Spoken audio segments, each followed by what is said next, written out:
सभी को राम राम जी।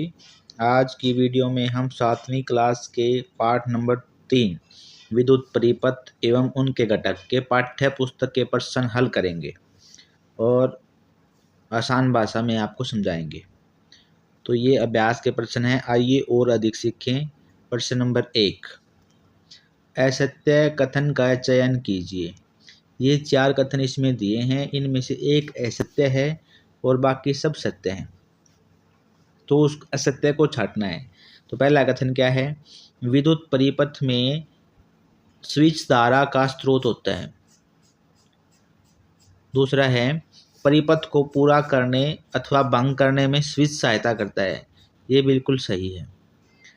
तीसरा है, विद्युत के आवश्यकता अनुसार उपयोग में स्विच सहायता करता है। भाई, जो विद्युत का स्विच है उसको ऑन ऑफ करके ही हम उसको यूज कर सकते हैं। चौथे नंबर का पॉइंट है, जब स्विच ऑफ स्थिति में रहता है, मतलब स्विच बंद रहता है, तो इसके टर्मिनलों के मध्य वायु अंतराल रहता है। ये भी बिल्कुल सही है। तो इसका उत्तर असत्य क्या है? वो है पहला आंसर। उत्तर 1, विद्युत परिपथ में स्विच धारा का स्रोत है। जो विद्युत परिपथ होता है उसमें स्विच से बिजली नहीं आती, बल्कि जो बिजली आती है वो बैटरी से या इन्वर्टर से या सीधा ही पावर हाउस से आती है। तो इसमें ये कथन है वो असत्य है। प्रश्न नंबर 2,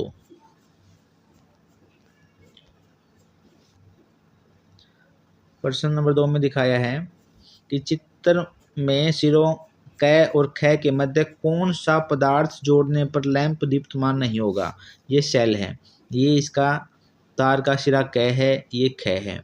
इन दोनों को मिलाना है और इसमें क्या जोड़ें जिससे ये बल्ब है, ये लैंप है जो ये दीप्तमान मतलब जगेगा नहीं, जलेगा नहीं। तो इसके अंदर क्या जोड़ सकते हैं? तो इसका उत्तर है कि चित्र में लैंप को जलने से रोकने के लिए बिंदुओं क और ख के बीच प्लास्टिक या रबड़ जैसी कोई कुचालक सामग्री रखें। इससे परिपथ बाधित हो जाता है और विद्युत प्रवाह रुक जाता है। तो रबड़ या प्लास्टिक का कुछ रखेंगे तो उसमें से बिजली नहीं जाएगी, करंट नहीं जाएगा, विद्युत धारा रुक जाएगी। तो इस कारण से जो परिपथ है वो बाधित हो जाएगा और बल्ब है वो नहीं जलेगा, लैंप नहीं जलेगा। उसके बाद है प्रश्न नंबर 3, चित्र में किसी लैंप को तंतु विखंडित हो जाए तो क्या दूसरा लैंप दीप्तमान होगा? अपने उत्तर का औचित्य बताइए। अब चित्र दिखाएंगे आपको। ये चित्र है भाई, ये है लैंप का चित्र, मतलब ये है विद्युत का बल्ब। दूसरा बल्ब है ये दोनों एक ये तार है, इस तार से जुड़े हैं और ये लगी है बैटरी जिससे करंट आता है। तो इसने पूछा है यदि कोई बल्ब ए या बी, कोई भी बल्ब इनमें से नहीं जलेगा तो क्या दूसरा बल्ब जलेगा? तो आंसर लिखो इसका आंसर है, चित्र में परिपथ आरेख में दर्शाए अनुसार लैंप एक के बाद एक जुड़े हुए हैं। दोनों बल्ब एक के बाद दूसरा जुड़ा है।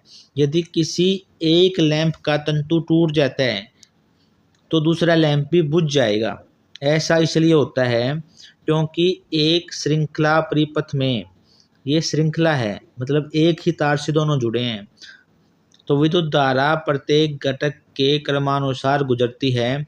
जब कोई एक घटक जैसे कि लैंप क्षतिग्रस्त हो जाता है तो परिपथ अधूरा हो जाता है। तो एक बल्ब है उसका तार फ्यूज हो गया है, तंतु टूट गया है, तो उससे आगे बिजली नहीं जाएगी। इस कारण से दोनों ही बल्ब हैं, लैंप है वो नहीं जलेंगे, तो शेष धारा शेष भागों में नहीं पहुंच पाती है। उसके बाद प्रश्न नंबर 4 है, विद्युत परिपथ बनाते समय कोई संयोजी तारों में, जब विद्युत परिपथ बनाते हैं तो उस समय कोई विद्यार्थी संयोजी तारों से विद्युत रोधी आवरण हटाना भूल जाता है और यदि लैंप और सेल ठीक कार्य कर रहे हों तो तब भी क्या लैंप दीप्तमान होगा? भाई, जो तार के ऊपर रबड़ होता है उसको बोलते हैं विद्युत रोधी आवरण। अगर वो नहीं हटेगा तो उसमें से करंट नहीं जाएगा। उत्तर लिखेंगे, नहीं, इस स्थिति में लैंप नहीं जलेगा। विद्युत रोधी परत के कारण जोड़ने वाले तार विद्युत धारा के प्रवाह को अवरुद्ध अवरोध मतलब रोकना, रोक देते हैं, क्योंकि विद्युत धारा विद्युत रोधी भागों से होकर नहीं गुजर सकती, इसलिए परिपथ खुला रहता है और लैंप नहीं जलता है, तो लैंप नहीं जलेगा। उसके बाद है प्रश्न नंबर 5, विद्युत परिपथ के घटकों के प्रतीकों का उपयोग करके एक साधारण टॉर्च का परिपथ आरेख बनाइए। भाई जो टॉर्च है उसका आरेख बनाना है, टॉर्च किस प्रकार से काम करती है। तो देखिए, ये देखो, टॉर्च में ये लगा दिया हमने बल्ब, बल्ब का ये प्रतीक है। टॉर्च का जो लैंप होता है वो इस प्रकार से दिखाएंगे, और ये जो लगाए हैं इस प्रकार से ये दिखा दिया हमने तार, बल्ब के ये तार हैं। और टॉर्च में ये क्या होता है, स्विच, ये स्विच का निशान है। और इसमें एक जोड़ना है, क्या जोड़ना है, बैटरी, एक लंबा तार एक छोटा, इस प्रकार से एक लंबा एक छोटा, ये होगी बैटरी, 2 सेल हो गए। तो इस प्रकार से इसको बनाना है, इस प्रकार से इसको बनाना है। ये लैंप है, ये एस से स्विच है, ये बी से बैटरी है, ये 3 चीज़ होते हैं। और जो ये लाइन खींची है, ये जो आयताकार उसमें दिखाई है, ये तार हैं, बिजली के तार हैं। प्रश्न नंबर 6 है आकृति। देखो भाई, इसमें क्या है, इस आकृति में एक लैंप इधर जोड़ दिया, एक लैंप इधर जोड़ दिया, बीच में स्विच है, इधर स्विच दूसरा है, 2 स्विच हैं, ये बैटरी है, ये बैटरी का निशान है।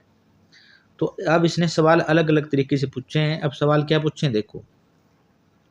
सवाल नंबर 1, यदि S2 ऑन स्थिति में और S1 ऑफ स्थिति में है तो कौन से लैंप दीप्त होंगे। तो देखो, एक बार ध्यान से देखना, ये S2 है,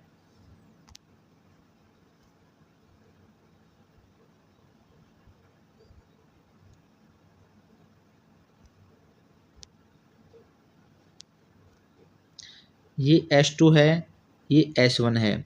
इनमें से यदि कोई भी खुला रह जाता है, खुले का मतलब है कोई भी स्विच यदि ऑफ रहता है, इंग्लिश में बोलेंगे इसको ऑफ और हिंदी में बोलेंगे खुला, मतलब इसका मुंह खुला है, तो कोई भी बल्ब, ना तो L2 लैंप चलेगा ना L1 लैंप चलेगा, कोई भी लैंप नहीं चलेगा अगर S2 भी खुला है और S1 भी खुला है।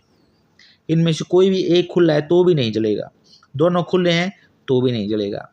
तो लैंप कब जलेगा, इसका उत्तर देखो क्या है, जब S2 ऑन हो या S1 ऑफ हो।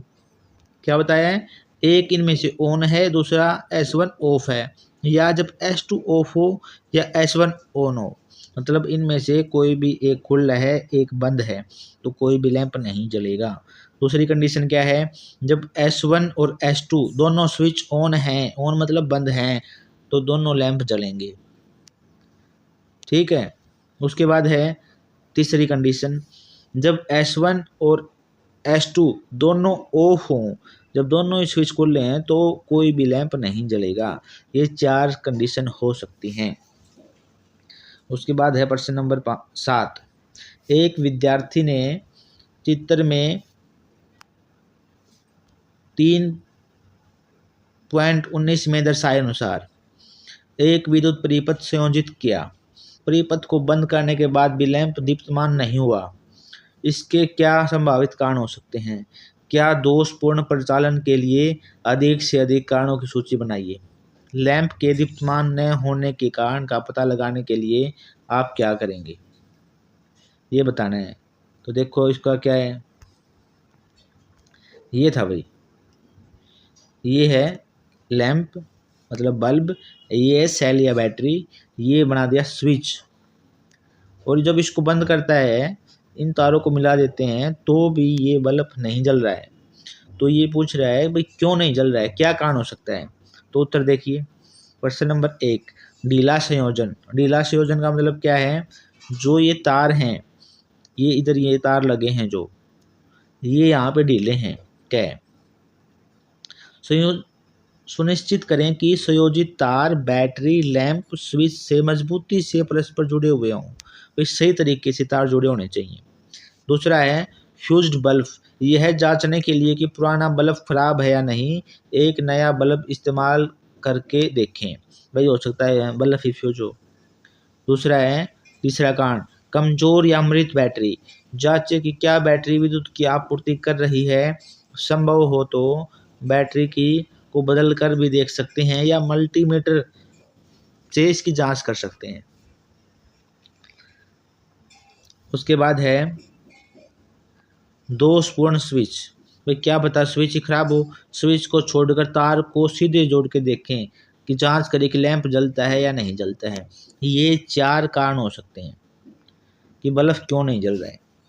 उसके बाद है प्रश्न नंबर 8, चित्र में दर्शाई गई व्यवस्था में स्विच ऑन करने पर भी बल्ब दीप्तमान नहीं होगा। तो ये इसमें देखो, इसमें 4 चित्र दिखा रखी हैं।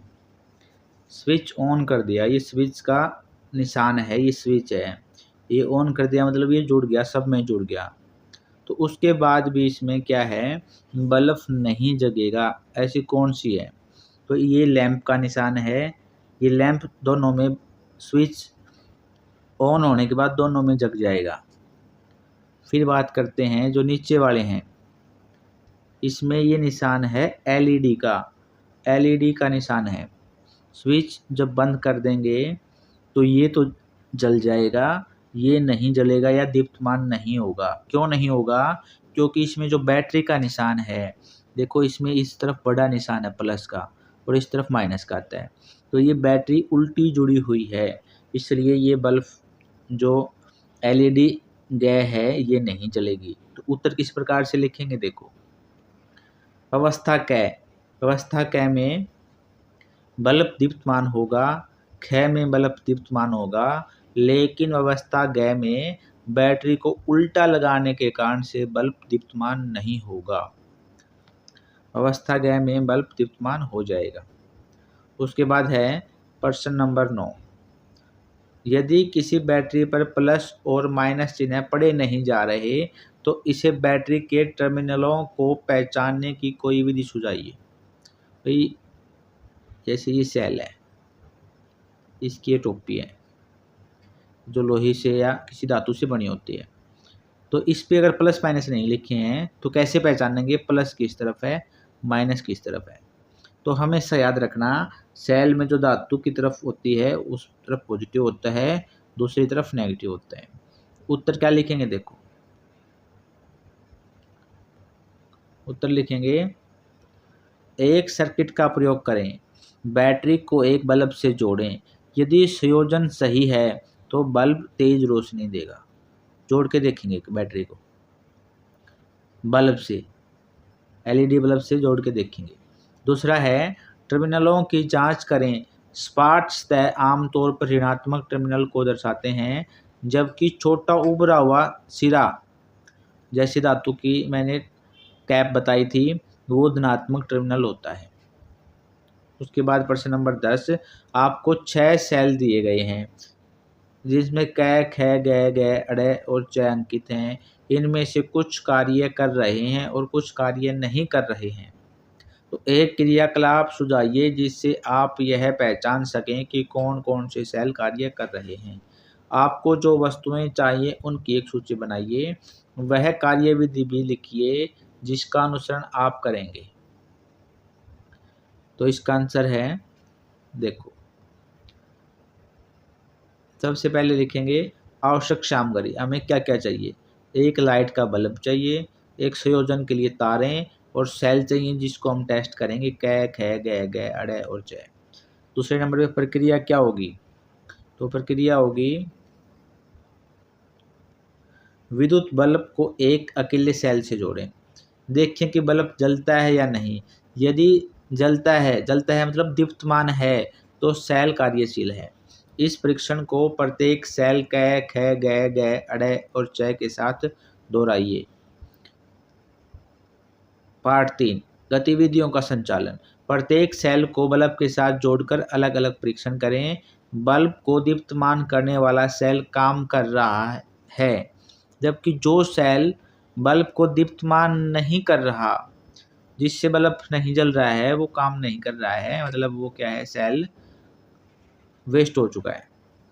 उसके बाद है प्रश्न नंबर 11, किसी एलईडी को दीप्तमान करने के लिए आपको श्रेणी क्रम में लगे 2 सेलों की आवश्यकता होगी। तान्या ने चित्र में दर्शाए अनुसार परिपथ बनाया। क्या लैंप दीप्तमान होगा? यदि नहीं तो संयोजी तारों का सही विन्यास में आरेखित कीजिए। तो देखो भाई, ये दे रखा है चित्र, ये दे रखी है एलईडी, एक तरफ नेगेटिव है एक तरफ पॉजिटिव है, और ये 2 सेल जोड़ के बना दी बैटरी, ये प्लस ये माइनस ये माइनस। तो देखो माइनस से माइनस जुड़ा है, तो मतलब क्या है, जो ये बैटरी है इनमें से जो करंट जाएगा वो इस तरफ नहीं जाएगा, और ये बैटरी काम नहीं करेगी, ये नहीं चलेगी। तो देखो क्या लिखेंगे उत्तर, एलईडी तभी जलेगी जब उसका लंबा तार मतलब धनात्मक सिरा बैटरी के धनात्मक सिरे से और उसका छोटा तार ऋणात्मक सिरा बैटरी के ऋणात्मक सिरे से जुड़ा होगा। तो दी गई स्थिति में एलईडी नहीं चमकेगी क्योंकि एलईडी नकारात्मक टर्मिनल बैटरी के धनात्मक टर्मिनल से जुड़ा हुआ है। देखो ये दोनों ही टर्मिनल हैं, वो दोनों एक जैसे होने चाहिए। नकारात्मक है तो यहाँ भी नकारात्मक होना चाहिए तभी जलेगा। तो ये बताया है, दी गई स्थिति में एलईडी नहीं चमकेगी क्योंकि एलईडी नकारात्मक टर्मिनल बैटरी के धनात्मक टर्मिनल से जुड़ा हुआ है। सही कनेक्शन करने के लिए बैटरी और एलईडी के समान सिरों को जोड़ना पड़ेगा, तभी एलईडी जलेगी। और ये है आपका आखिरी उत्तर। अगर आपको वीडियो अच्छी लगी तो चैनल को सब्सक्राइब करें